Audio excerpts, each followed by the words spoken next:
y'all, thank you for the testimony today. Exceptionally important to be able to get out there. All of us deal with this. We all have casework staff that try to help chase through things. So we hear it as well. This is really important that this gets out, and we find ways that are practical, realistic ways to be able to actually process this. Dr. Resnick, I want to try to drill down a little bit from the physician side of this.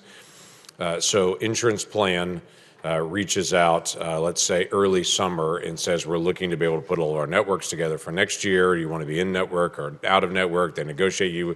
They tell you this is what we're going to pay you flat out, and no, we won't negotiate with you. And you go through all that back and forth on it. Finally, resolve it by the end of the summer. They put out their open season plan with their list of all their providers on it. For the next year, people select their plan based on who their providers are, if it's near them or their own physician is there, and then they pick up the phone and start calling people. Is there a requirement for physicians, if they say I'm going to be in a plan, to actually be in that plan for the next year? Or can a physician say, yeah, I'll be in the plan, and then let's say January, February, March decide, nah, I really don't feel like being in this plan? Are they locked in typically? And again, company to company may be differently, but is there a commitment on the physician side? If I said I'm going to be in this plan for a year, I'm actually going to be in the year. In general, physicians contract on an annual basis, but I think this probably varies by state and by type of plan. And we see plans terminate people mid-year for no reason. Right. So there's the other piece of that as well. But we'll get back to you with more information. That's right. That's helpful, because that's one of the areas that we've got to be able to resolve is there a commitment from the physician also to be in the plan? We've heard several times from different plans that will say, or from individuals that will say, by the time that I actually pursued the plan and got into the plan and started in January, February, started calling people, they said, oh no, I actually dropped out last year, but they're still listed, or I just changed and shifted over. And we're trying to figure out the mechanics of where are all the players in that. And if you talk to that physician, they probably called the plan just like your office staff helping people in your district and your state have, and probably sat on hold for 3 hours and then got disconnected trying to update the directory themselves. So the plans have made it really difficult for the docs. Yeah, really difficult for the patient and for the docs on it. And that's what's been the challenge on this. So the next layer on this, Dr. Ryder, let me ask you about this as well. From the industry side, and you're dealing with this, there's a lot of insurance companies right now that aren't following the current CMS regulations even.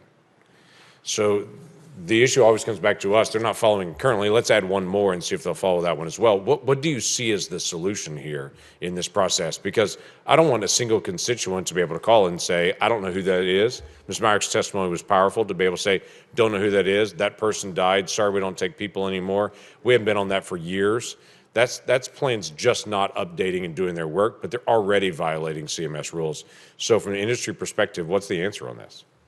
Standardization across the board, and that's a challenge because most plans are regulated on a state basis, and states have their own variations on what they do or don't want. But I think it starts with very, very detailed aligned standards. You know, and the old adage is standards are great because there's so many of them, and that's the problem. We're now dealing with, Medicaid standards, CMS standards for Medicare, Medicare Advantage, state standards. So it's...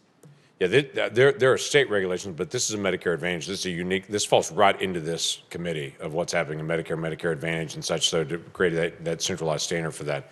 Dr. Resnick, were you wanting to say something? Well, your colleague earlier mentioned carrots and sticks and liking carrots, and I completely agree. Transparency would be great. Carrots are very helpful. My fear is I'm going to be walking around with a backpack of carrots for another 10 years, and they're going to rot in my backpack because I won't have any to give out. The plans are so consolidated and have such an incentive to look like they have a full network when they don't.